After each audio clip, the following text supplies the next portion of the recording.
L'insécurité des femmes dans le Grand Est. Ce sujet peut être familier pour certaines et certains d'entre vous. Notre région de l'Est de la France fait face de plus en plus à ces problèmes de société qui sévissent en France. Elles sont de tout âge, de toute origine, et sont près de 8213 femmes en 2019 dans notre région à avoir été victimes de ces violences sexuelles.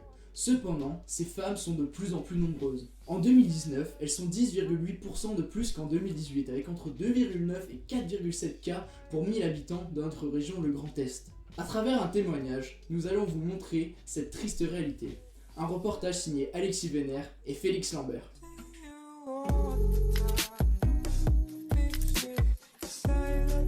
On va revenir sur les faits qui se sont déroulés assez récemment. La nuit du 13 au 14 septembre 2018. Donc est-ce que vous pouvez nous relater les événements en fait qui se sont passés? C'est encore des faits qui ont des répercussions sur moi. Pour résumer, je rentrais d'une soirée étudiante, j'étais seul et j'allais me diriger vers l'internat de mon lycée. Un homme est venu vers moi et m'a tout simplement agressé. Je me suis dirigé vers mon internat du lycée pour trouver une personne qui pourrait me venir en aide. Une femme est venue, la secrétaire. Je suis allé aux urgences. On m'a pris en charge assez rapidement. Un homme et une femme qui se sont occupés de moi. La femme me posait des questions qui m'ont fait un peu mal. Elle remettait en cause les faits qui se sont déroulés. Et quelque chose qui m'a un peu perturbé parce que normalement on est censé croire la victime. Et là, elle avait l'impression que je mentais alors que pas du tout. Ils ont fait un prélèvement de mes habits, de tout ce qui aurait pu être une preuve contre le potentiel agresseur.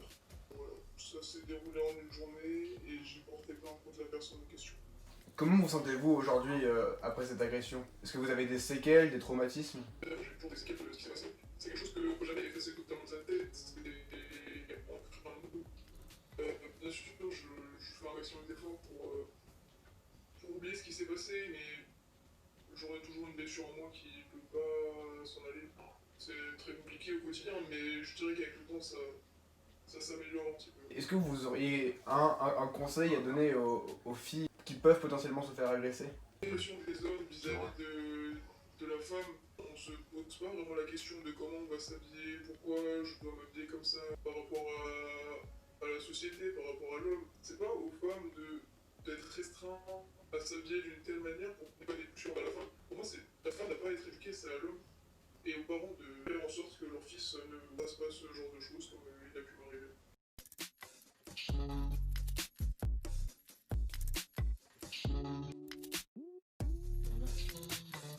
Au vu des éléments constatés dans cette vidéo, on se rend compte que la vulnérabilité des femmes est une évidence. Lorsqu'elles se retrouvent dans des espaces publics, elles se doivent d'être sur le qui-vive et méfiantes face à l'environnement. La lutte contre les violences faites aux femmes, déclarée grande cause nationale, reste plus que jamais une priorité.